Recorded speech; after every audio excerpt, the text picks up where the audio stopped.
So welcome back to the ITAM Accelerate process videos.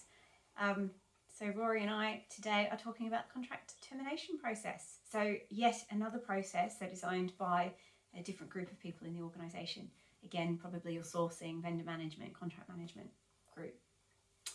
So this is where we actually save some money. Yeah, and I think it's interesting to look at what some of the drivers are, because obviously they're getting into the areas, those processes that kick off this activity that are perhaps closer to the lifecycle management that you might be involved in a reasonably mature SAM function. So things like software rationalization that we just talked about in the previous month's video, maintain a supported software catalog process, which we talked about in the foundation kit many moons ago. We've also got the contract renewal process, which we just recently did, last couple of months. And one we've not touched on yet, I don't think, I'm struggling here, software removal process, was that in the foundation kit as well? I can't remember. Yeah, there's so many of them, so many of them. So anyway, basically we've decided we need to cancel a contract. So the first thing we need to do is make sure that we understand what licenses are being used by doing an ELP and understanding what we're using in our compliance position, what we need to cancel, basically, what we need to delete, what we need to get rid of, so that we can actually cancel this contract. So we then need to get the lawyers involved, or at least do some sort of legal review. So, a competent contract management person might be able to do it on their own, but we really need to make sure that we understand the implications of what is required to terminate the contract. So some contracts may only be terminated under certain circumstances. For instance, they might be time bound. You might have to meet certain requirements of removing software before you can cancel it. There's some sort of, shall we say, legacy T's and C's to follow on as well. So, for example, I understand as well with IBM contracts that if you cancel contracts, they reserve the right to audit you up to 2 years after the contract termination. That's right. Yes. So those little gotchas need to be made aware of and educated accordingly through relevant stakeholders as well. So it's not just we cancel the contract and carry on using the software. Yeah, exactly. Actually, I'm reminded of one of the most notorious contract cancellation, contract termination requirements, which was for FAST. So Rory used to work for FAST, the Federation Against Software Theft here in the UK. And one of their contract termination requirements was that you had to get a director of the business to confirm that they wanted to cancel your FAST contract. It was hilarious. Yeah. It was the most ridiculous thing ever, but they tried to enforce it. It didn't work with us. Yeah, bonkers. It was a mad and it got to the point. Thankfully, afterwards, I sort of found new pastures. I'd moved on then, but I then subsequently heard that the letter that formally confirmed the cancellation had to be sent, recorded delivery, and signed by same director as well. And I think I rather pointedly at the time put a post out and say, do we insist on a certain colour of ink and font as well? Which I know went down well with Fast Consultancy, not so much with Fast Services Limited. Yeah. But there is that sort of reasonability clause in any sort of tort and contract law.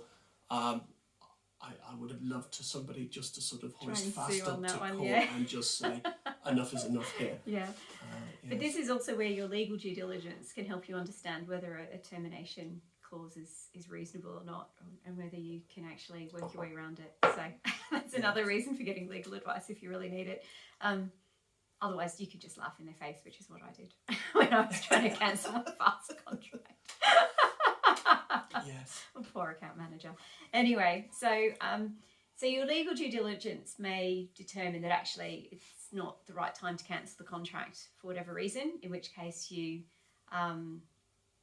may decide to go back to contract management and decide what else to do, or you may actually have to remove some software or do whatever it takes in order to actually get you to the point where you can comply with your termination clauses.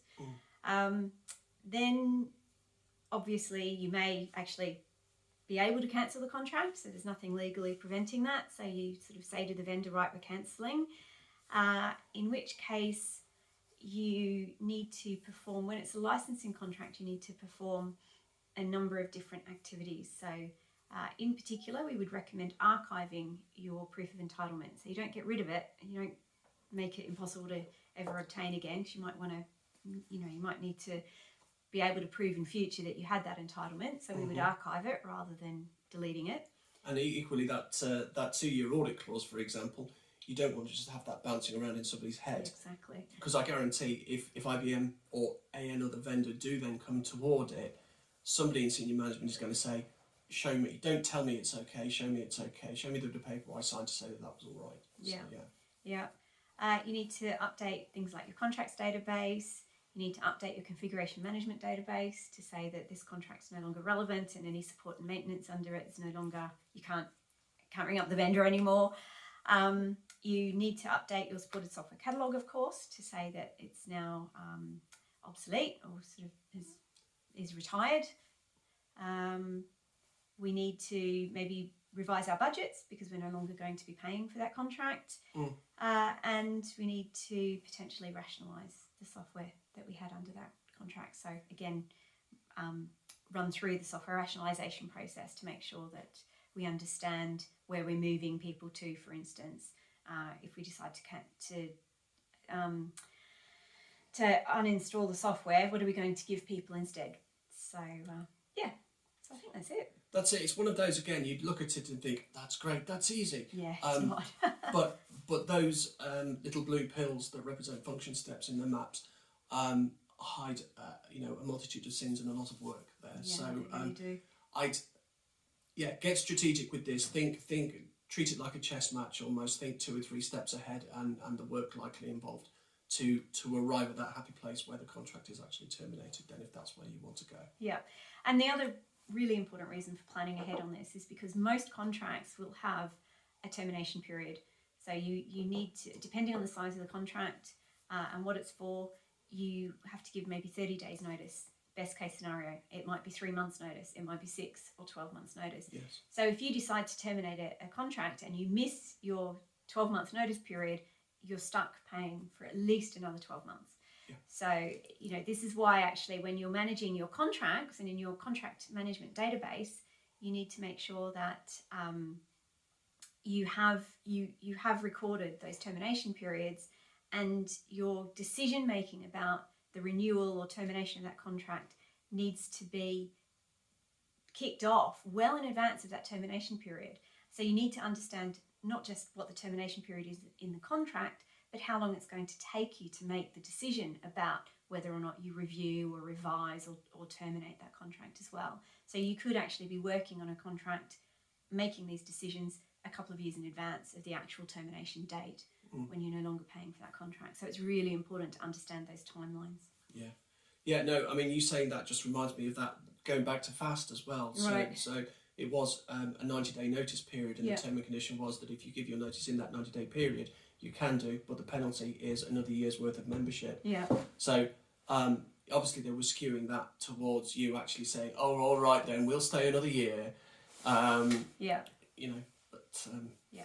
And that's a really common clause, Yeah. to be honest. So, that's one that you're not going to be able to laugh in their faces. You do have to abide by that one. Yes, but the letter on the other hand, Yeah, that was just ridiculous. Right, so I think that's it really. I think so, yeah. Right. Yeah, in theory relatively straightforward, but a lot of work behind it really. Yeah. Great, lovely. Well, see you later. We'll see you around. All right, take care.